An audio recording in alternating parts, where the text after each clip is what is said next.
thankful that you have promised to be with us on Sabbath and to really bring to us the blessings that we need. We ask that your Holy Spirit will find an open heart, that you will banish all the things that would hinder our understanding your message today, and that you will guide with everything that takes place here.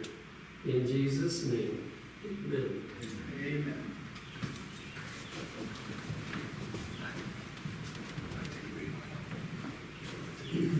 We would like to welcome all of you to our second part of the service.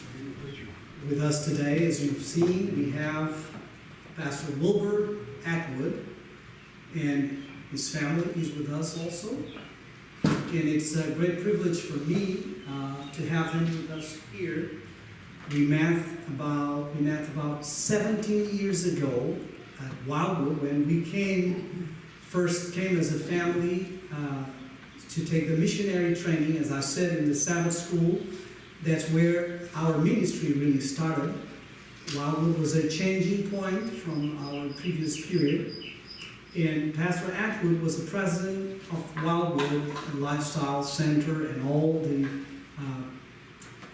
College of Evangelism and everything for 27 years. And now is pastoring a church, the Church of New England, which is not up there in Boston. It's down here in Trenton, nearby Wildwood, which is an area that we used to also visit. He's pastoring a church in there. It seems like I heard some rumors, Bert told me, that you also have some location around here, right? A property. Yeah, we have a demolished cabin at this point. Okay, all right. With a tornado. Oh, really? With a tree. Oh, okay, but it's nearby. That's why we got in touch. And one day, talking to Brother Joey, we found out that there was a connection between Lobelville and Pastor Atwood, and I was happy to hear that. He will be having the message for us today, but before we go for that, we will have a special song. I know it's not easy to sing with the masks. We've done so, and we like to do it even so. Nothing can prevent us from worshiping the Lord, but nevertheless, at this moment, we'll have a song with the family. So I will invite them to come up front. This is for me one of the, we have songs of worship, songs of elevation, and songs of adoration, which represent the courtyard, the holy and most holy. This is a song of adoration. I think it's a song that really talks about our God. They don't have to sing with the masks. It is okay. Within the family, we share the same germs, right? Already. Behold thy God. That's the title of this song. We came to know this song through my daughter, and it became one of our favorites.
it's good to be here.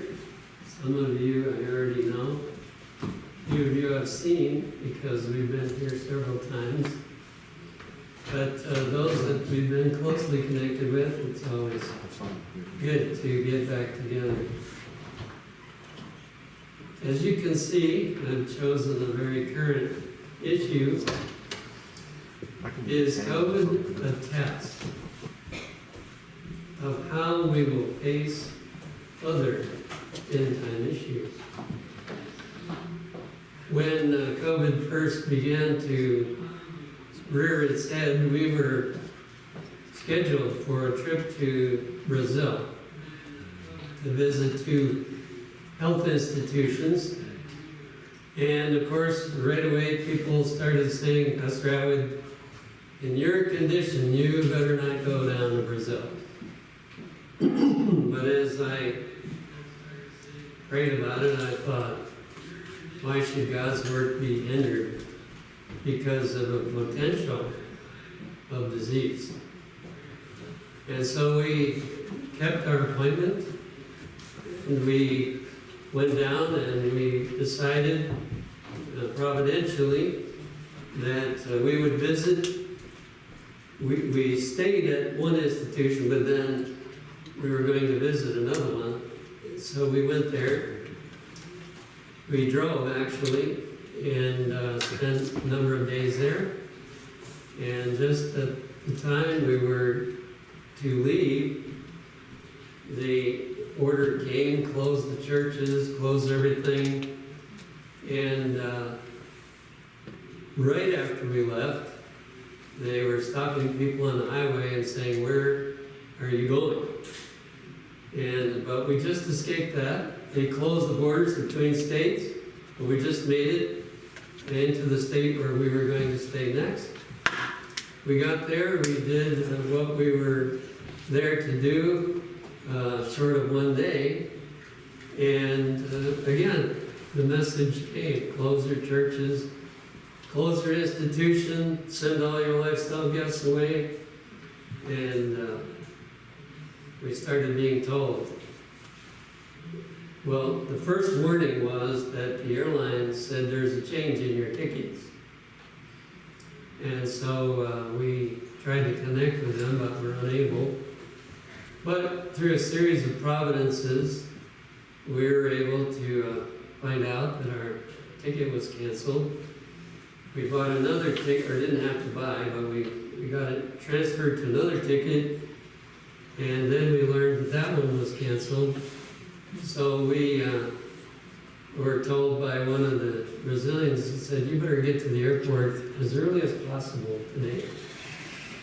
So we arrived there, walked into the ticket counter, and explained the situation, and they said, well, there's a plane leaving in a few minutes.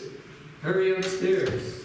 And so we were the last ones to board the plane for Sao Paulo, and we did still have a ticket from Sao Paulo back to Florida. So the Lord took us through our whole business that we needed to do, except for one day, and back home again. Then, of course, when I got home, I found that the same thing was supposed to happen at our church. Well, that, has been past a little while, and now we should have some time to think about what we did, and maybe some other things that we did. And that's what I hope this sermon will do, because I don't believe this is the last disease that's going to come along. I don't believe this is the last problem that's going to come to us this Seventh-day Advent. So we need to think ahead next time. How are we going to face? Did we face it the right way or didn't we? And if we didn't face it the right way, we better make a change next time. See how this works. Okay. It says backward, but it goes forward. Okay. First, we're going to look at the way it is today. Just a few Bible verses on what we're experiencing. And of course, it goes way beyond COVID now. I mean, things are happening really rapidly. In 2 Timothy 3, 1 and 2, it says, "Remember this, in the last days there will be many troubles, because people will love themselves, love money, they will brag, and be proud." Now this is a more modern translation of it.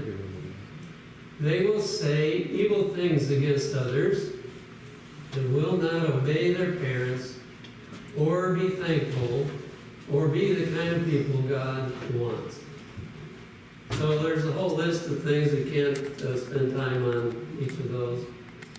But I would mention, I believe the biggest reason why young people are disobedient to their parents today is because they were given a cell phone. And the things that they see on that cell phone bring about this kind of conduct. There are other things, but that's really a big one. It goes on to say they will not love others, will refuse to forgive, will gossip, and will not control themselves. They will be cruel, will hate what is good, will turn against their friends, and will do foolish things without thinking. They will be conceited, will love pleasure instead of God, and will act as if they serve God, but will not have His power. Stay away from those people. Now, we can easily look out into the world and see those things exist, but you know, this is actually talking about the church, the condition of people that claim to be Christians. Those are the kind of things that are going on in the church at the end of time. And so we just need to be reminded we're very close to the end. Now, before we look at the message today, I want to just raise a few issues in your mind. Are we, or were we, as fearful as the world? When we heard about COVID-19, did it scare us? If so, that's not a good sign. Are we most interested in protecting ourselves? So were we just urged, we got to stay home and, make sure that we don't catch it? Was that our reaction? How valuable is religious liberty to us when we're told by the government you're supposed to close your church?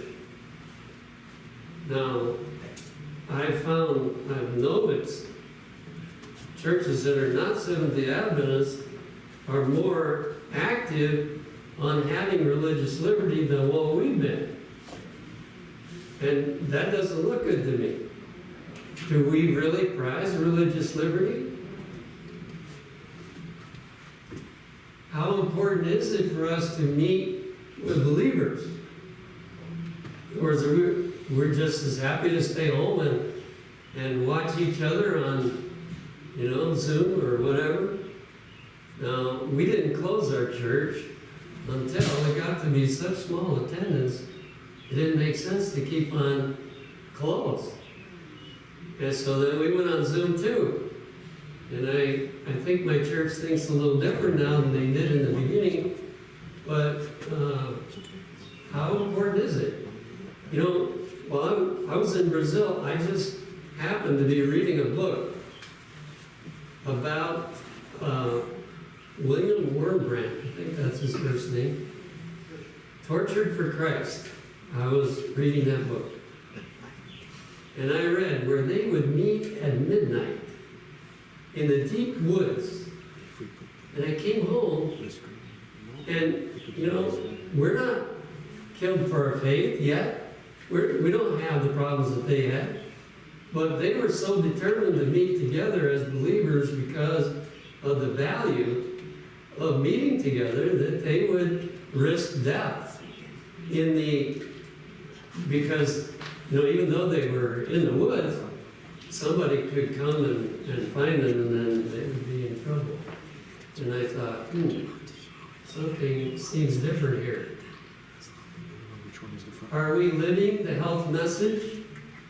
Now, if we're not, maybe we do have a reason to be scared of COVID-19. But it's a test. Are we really living the health message? Can we really trust God's will in our life? We don't realize it in times when everything is peaceful that we're in an ark. But there is a war between Christ and Satan. And we're on one side. And when you're at war, you might die. Now, would you be willing to go door to door and give people treatments when they had COVID-19, even if you might die if you did that? Or are we going to say, well, just let them die? We're going to just take care of ourselves here. When you're in war, you expect that you might die. However, if Jesus says he's not going to die, you're not going to die. And so it has to do with our trust. Can we really trust God's will in our life? Are we willing to die to advance God's word? Well, I already touched on that one. So these are questions just to stir us. Now, different ones might have different answers. And I'm not asking you to have the same answers that I do. But I think we need to think about these questions.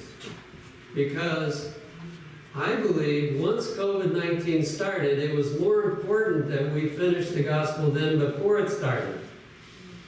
And it might be a higher cost to finish the gospel than what it would have been before this. So all these questions, I believe, are worth thinking about. Now, in Nehemiah chapter 6, verses 10 through 12, here is, different spirit prophecy quotes began to pop in my mind, and Bible texts. And here's one of the ones that came into mind when they said, you need to stay at home. Well, I never did stay at home. But here's what I thought of, Nehemiah 6, 10 and 12. Afterward I came unto the house of Shemaiah, the son of Delaiah, the son of Mehetabeel, who was shut up. So he was hiding. And he said, let us meet together in the house of God, within the temple, and let us shut the doors of the temple, for they will come to slay thee. So he's saying to Nehemiah, you better protect yourself. Why don't you hide with me in the temple so you can be safe? Yea, in the night will they come to slay thee. And I said, should such a man as I flee? He's saying, I got an important work to do. Should I go into hiding? And I said, should such a man as I flee? And who is there that, being as I am, would go into the temple to save his life? I will not go in. And lo, I perceived that God had not sent him, but that he pronounced this prophecy against me.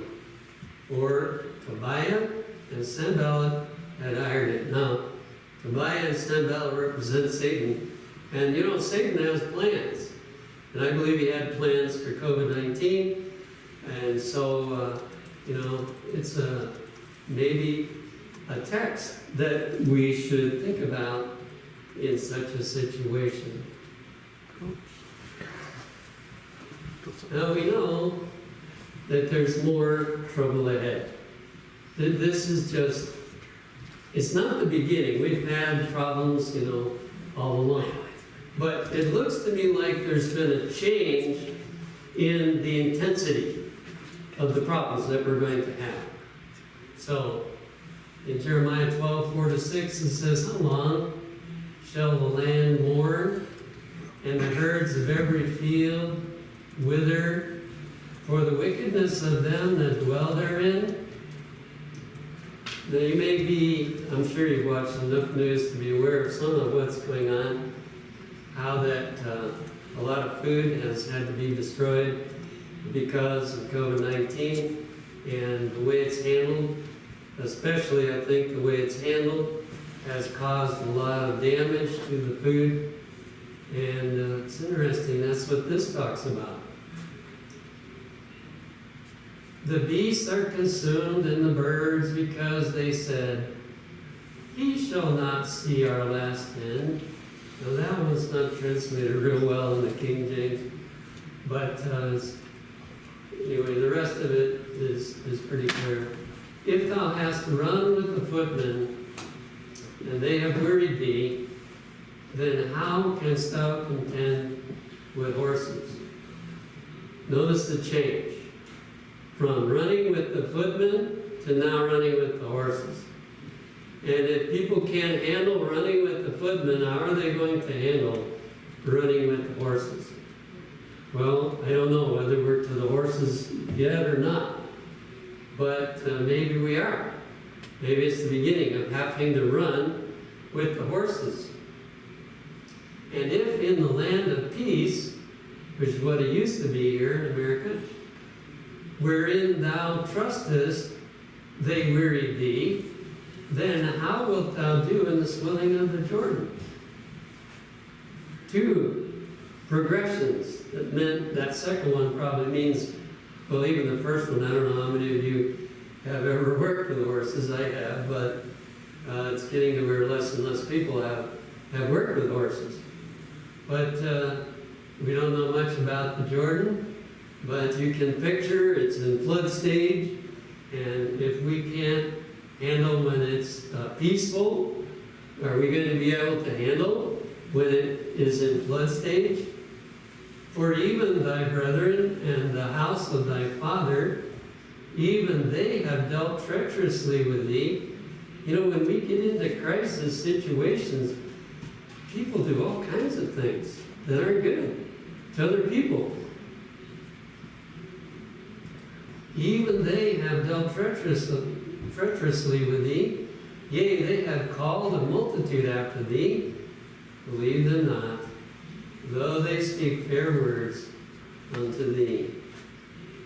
And so we have, it's interesting in the Bible, things that have application to COVID-19, at least partially, and to other things that are going to happen afterward.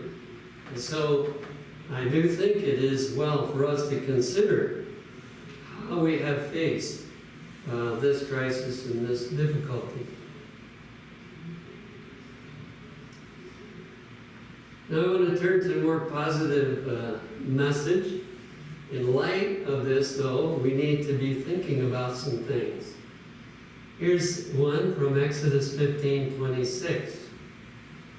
"And said," this is God saying through Moses, "and said, If thou wilt diligently hearken to the voice of the Lord thy God, and will do that which is right in his sight, and will give ear to his commandments, and keep all his statutes," then he makes a promise. "I will put none of these diseases upon thee, which I have brought upon the Egyptians, for I am the Lord that healeth thee." Now, there's several key points in this verse. What kind of hearkening do we need to do? Diligently. Diligently, it says. Have we been doing that? Diligently listening and diligently searching to find out how Seventh-day Adventists are supposed to be living in the last hours of Earth's history? Because, we're told that there's going to become so many sick people, especially in the cities, that it overwhelms the medical system. And people that know how to give natural remedies and know how to help people overcome disease are going to have to get busy and help them. And that's going to be a way that we can witness and save a lot of souls. But if we're not even diligently hearkening to the instructions that God has given, then of course we can't claim the promise. And we're in the same boat as they are. Then he says, I will put how many of the diseases on you? None. 0. Now, if we put COVID-19 in there, could we say that God is not going to put COVID-19 on us? It says none of these diseases that Egypt had is going to be put upon us. Now, of course, some people die of sickness in the Bible.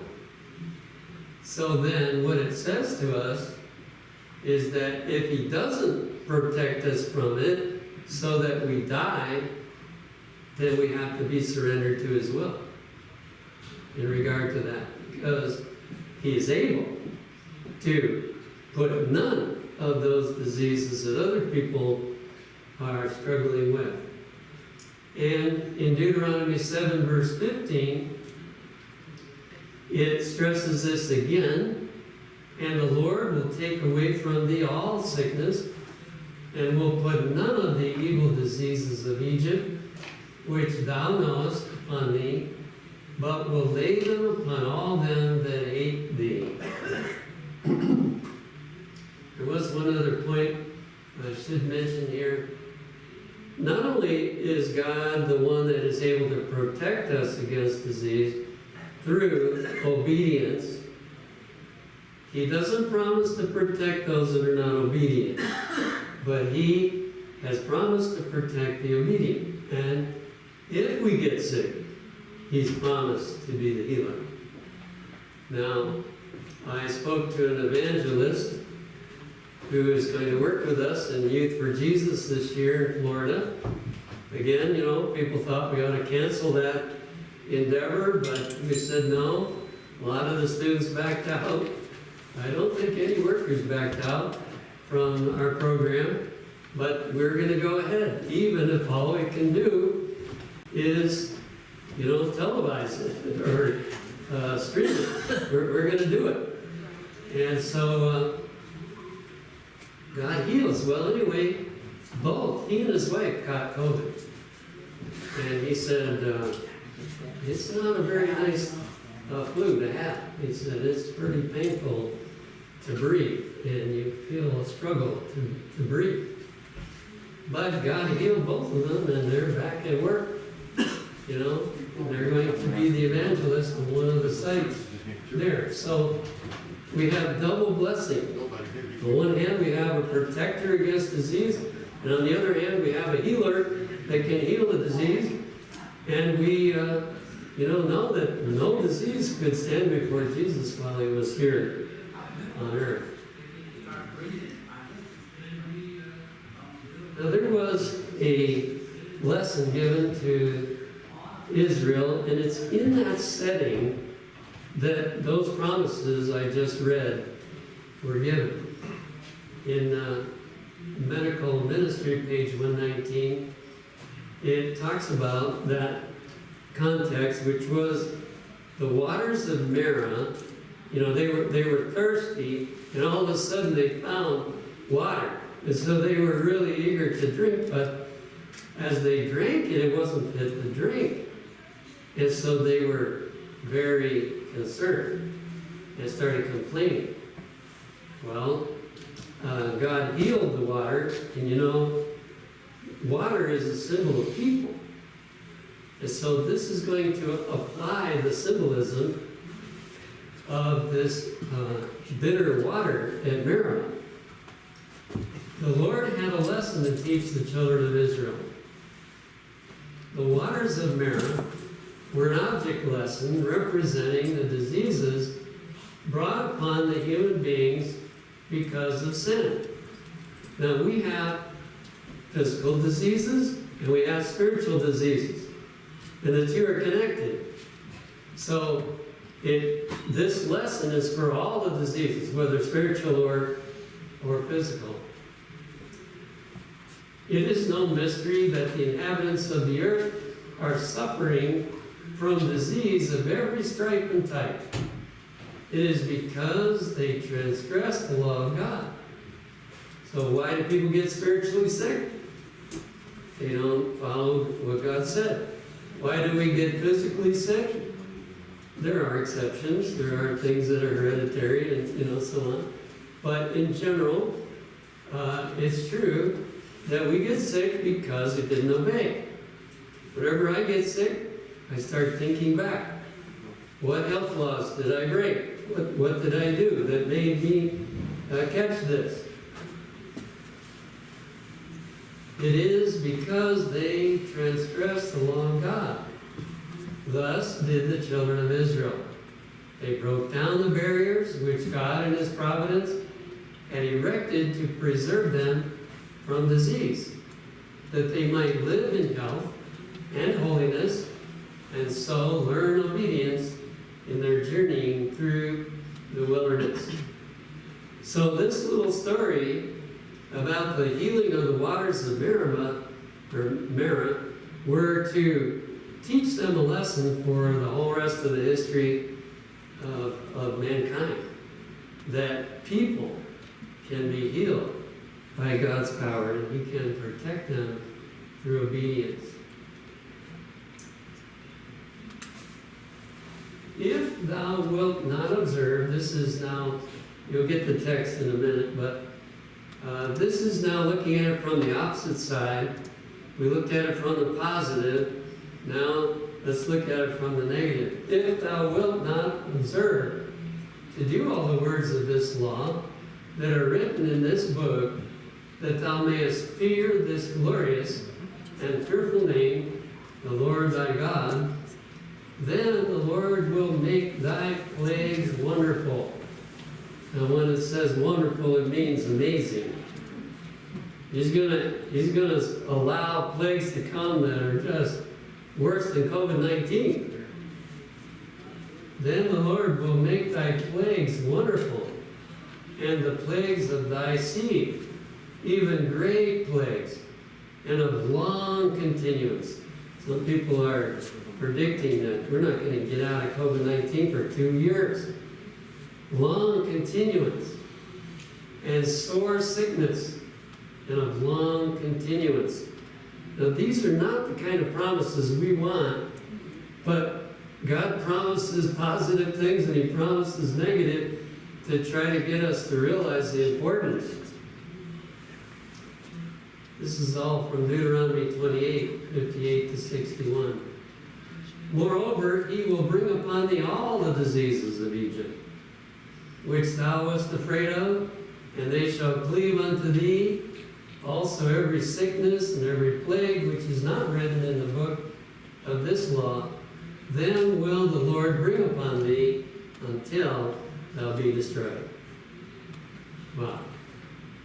And you know, as you read the history of Israel, they received more of this than they did from Exodus 15.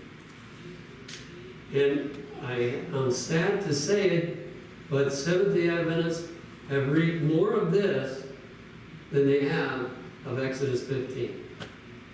But it's not safe to go any farther. COVID-19 is a wake-up call. It's a wake-up call for those that have been neglecting the importance of learning and following the health message that God has given to Seventh-day Adventists. And if we don't learn it, we're going to have to do more hiding, and we're going to be hindered in finishing the gospel that God wants us to finish. Now, in case we might think this doesn't apply to today, we have this from Desire of Ages 824. These lessons are for us. There are conditions to be observed by all who would preserve health. All should learn what these conditions are. So we can't just say, well, I didn't know that. You know, if you're not watching the speed limit on the highway and the policeman catches you speeding, and you say, well, I didn't know that the speed limit was only 55, he'll give you a ticket anyway. Because you're supposed to know what the speed limit is. And so we cannot plead ignorance. God has given us lots of material. And by the way, the best material on how to live healthfully is in both the Bible and the Spirit of Prophecy. It's not in the health journals and all these other places, you know. And you get very conflicting information in a lot of these sources. But God has given the Seventh-day Adventists the plan of how we are to live. The Lord is not pleased with ignorance in regard to His laws, either natural or spiritual. So if we're a poor example of Christianity, we have no excuse. God has explained exactly how to have a vibrant spiritual life, as well as how to be healthy physically. We are to be workers together with God for the restoration of health to the body as well as to the soul. So we live it, and then we are workers together with God, helping other people. Now we had a health center in the city of Trenton, and of course we were pretty sure nobody would come for a while, but we're going to open it up again and see if we can get anybody to come, so that we can do the work that God has given us to do. In Healthful Living 549, it says, for the sick, we should use the remedies God has provided in nature and point them to Him who alone can restore. Do we know how to heal COVID? If we don't, we need to be trying to learn. Now,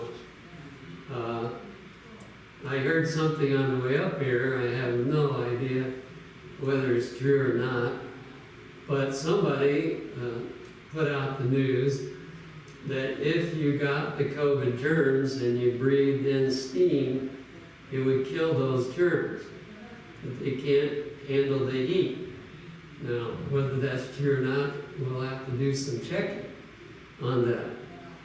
But we do know some treatments that can reduce the swelling in your lungs, so that if you got pneumonia or you got a bad cold or the flu, we know how to reduce the swelling in the lungs. And so those are the kind of things we need to learn how to do in case we need it and in case other people need it. So our work is to, to be, as I thought about it, the temptation, the human temptation is to go into retreat, but what needs to be done is to go on the offensive, to attack the enemy. This is what we need to be prepared to do. In the 15th manuscript release, page 31, it says, Christ is the great physician, not only of the body, but of the soul. He restores man to his God. God permitted His only begotten Son to be bruised, that healing properties might flow forth from Him to cure all our diseases. So there's an answer. God has an answer. And if He doesn't use that answer, He has a purpose in it.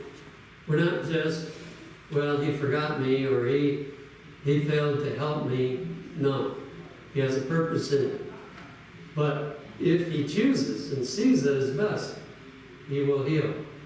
And that's both the body and the soul, that He will bring healing. And I believe this, as was mentioned in the Sabbath school, this is no time to be laid to sin.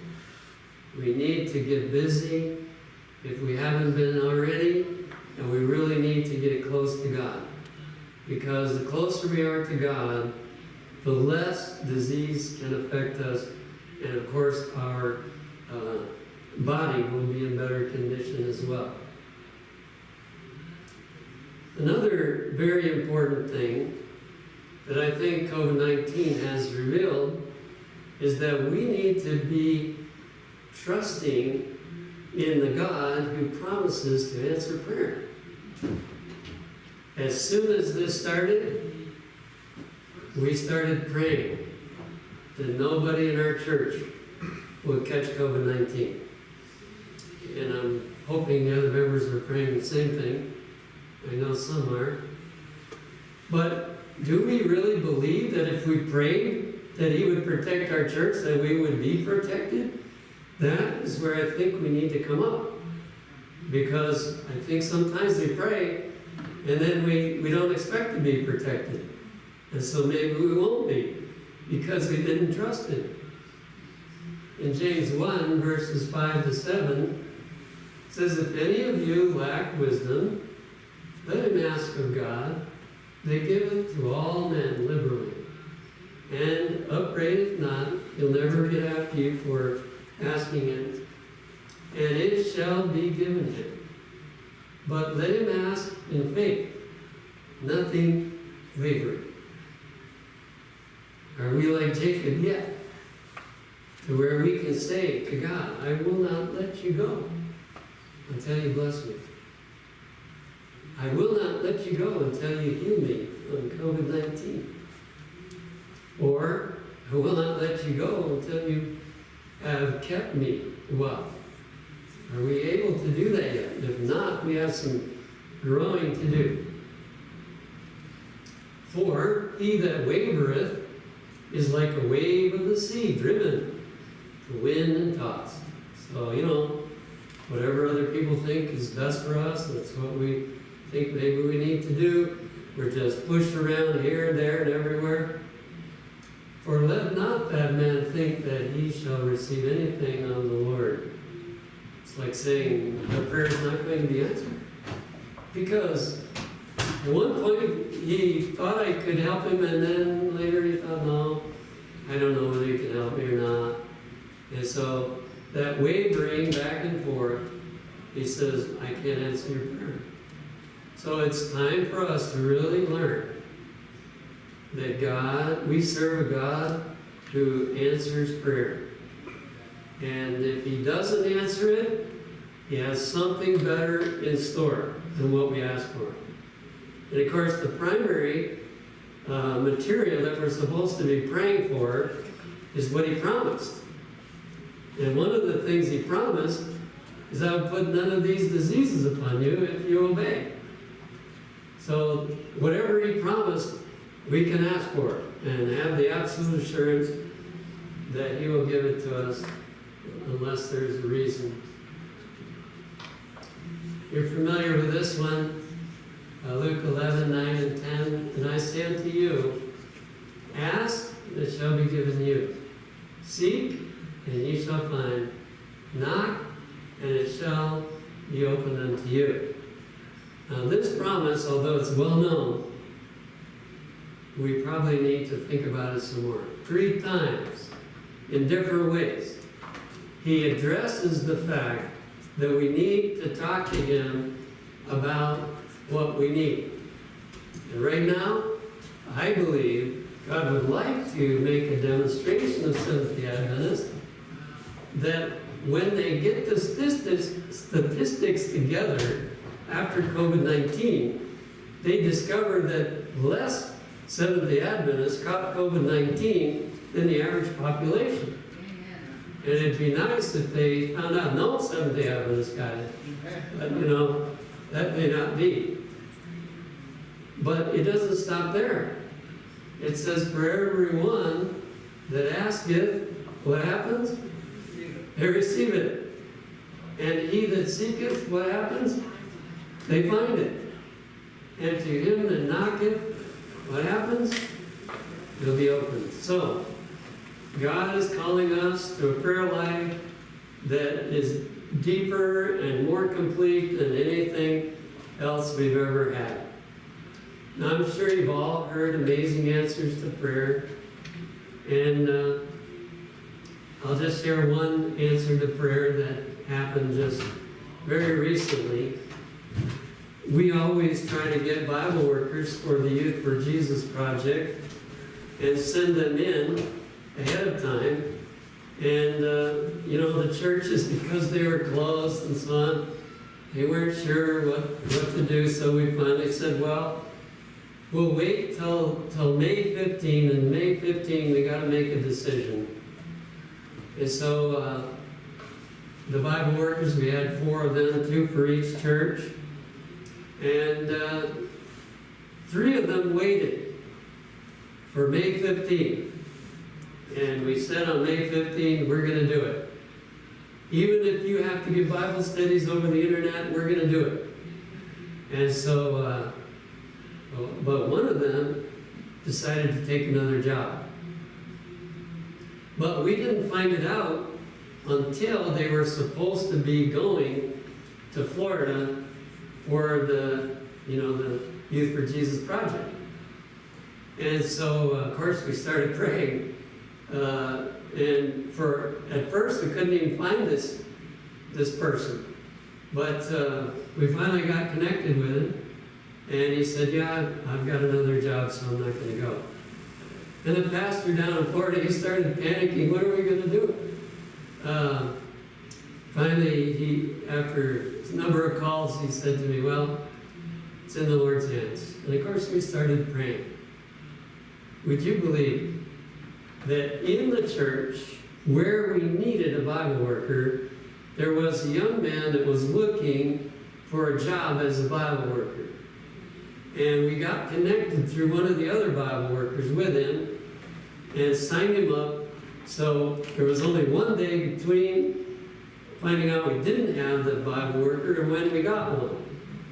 That is a record. We struggle sometimes 6 months to get Bible workers because it's only a short period, you see. If it was all year, you could get lots of Bible workers because they knew they'd be paid all year. But when they know it's only 2 months of work, it's hard to find Bible workers. So the Lord is able, and He's giving us these experiences so that we believe that prayer really works. And it will work as far as our health and our carrying the gospel also. In 6 Testimonies 4:67, the simple prayers invited by the Holy Spirit will ascend through the gates ajar, the open door which Christ has declared, I have opened and no man can shut. Revelation, you know that. It talks about men trying to open the door that was shut and they can't do it. And the door that was open, they try to shut that one. Excuse me. Anyway, you know what it is.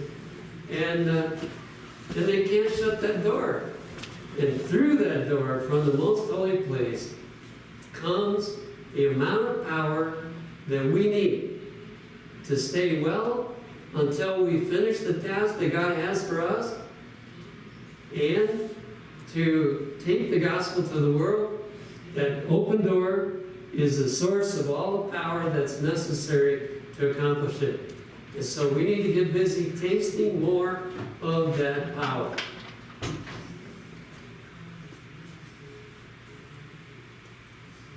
Great Controversy 5:25.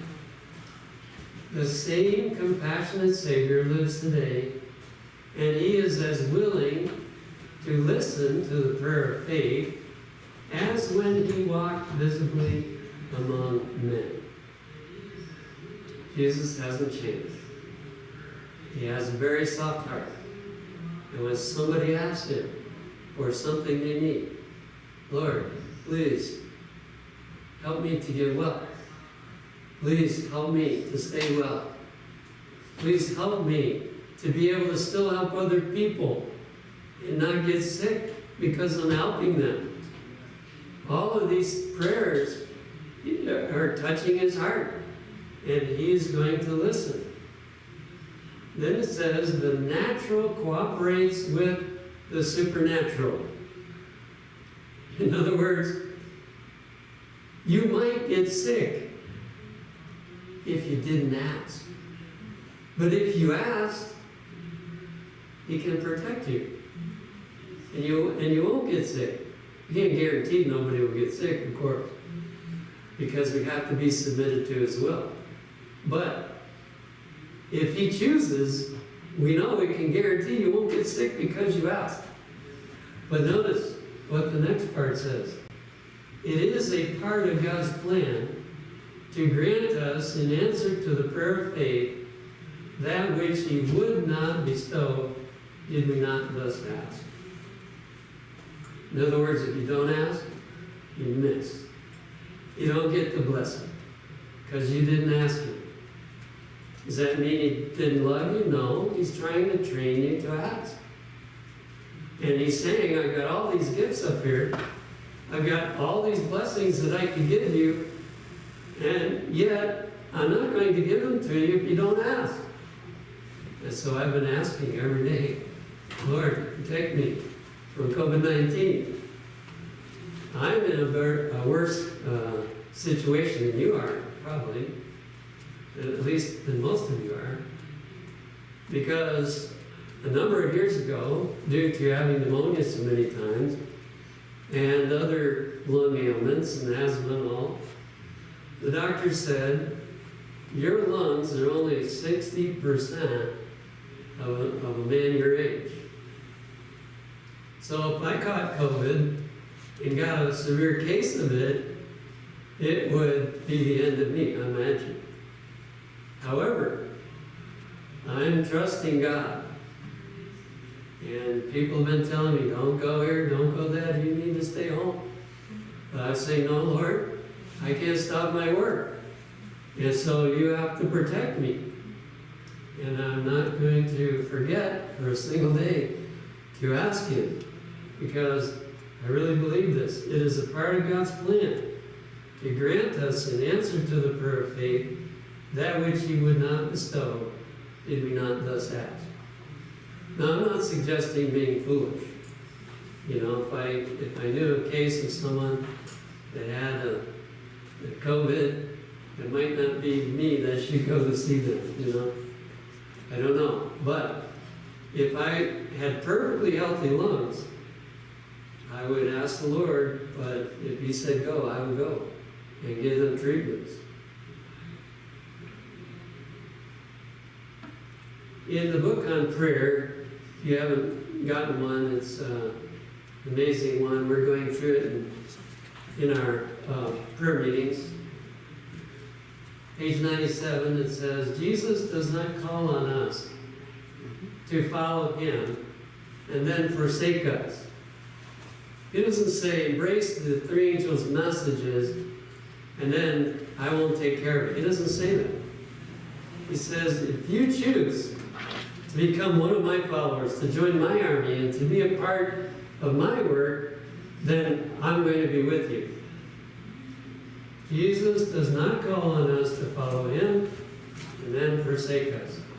If we surrender our lives to His service, we can never be placed in a position for which God has not made provision. So, wherever He tells us to go. Now, we do need to ask Him. You know, there's no reason to rush into a danger that He hasn't sent us to. But we need to learn to know His voice as well, what He's calling us to do. And whatever He's calling us to do, then we can count on Him protecting us in that situation. Although, you know, let's take John the Baptist. God didn't stop him from getting killed, but we know that that was ordered, in a sense, by God. Not that He wanted him to have to die, but He didn't overrule it. And so we can trust Him in that situation. And the life, and especially the death of John the Baptist, has been a testimony to thousands of people I mean, he ended his life at a very young age. None of us would want to die at the age that John the Baptist died. But God allowed that to happen to be a witness to all those that would be called upon to surrender their lives. And no one surrenders their life that it doesn't turn some other people to the kingdom of heaven. And so it's never a waste if our life is sacrificed. There's a lot more we could say, but you get the point. We are in the end times, without question. Things are not going to get better. Don't wait for COVID to pass and things to get better. They're not going to get better. There's worse things coming, even these riots. And, destruction of property is telling us that things are not getting better. And people are listening to what Satan is telling them to do, and they're going to do more things. And so we're going to have to finish our task. And by the way, I don't know if you've read, but there's a statement saying that what we didn't do in times of ease, we're going to have to do under very difficult circumstances. And I believe those circumstances are here. It's not as bad as it'll get, but they're here. So may God help us to really be able to learn these lessons, that God wants to protect us, protect our health, both spiritual and physical, but it does require obedience. And we must learn that prayer really does work. And I ask God to keep me well, and if it's in agreement with His will, He will keep me well. Meantime, I'm doing my best to follow all the health laws that I'm aware of. May God bless you as you try to do His work at this hour.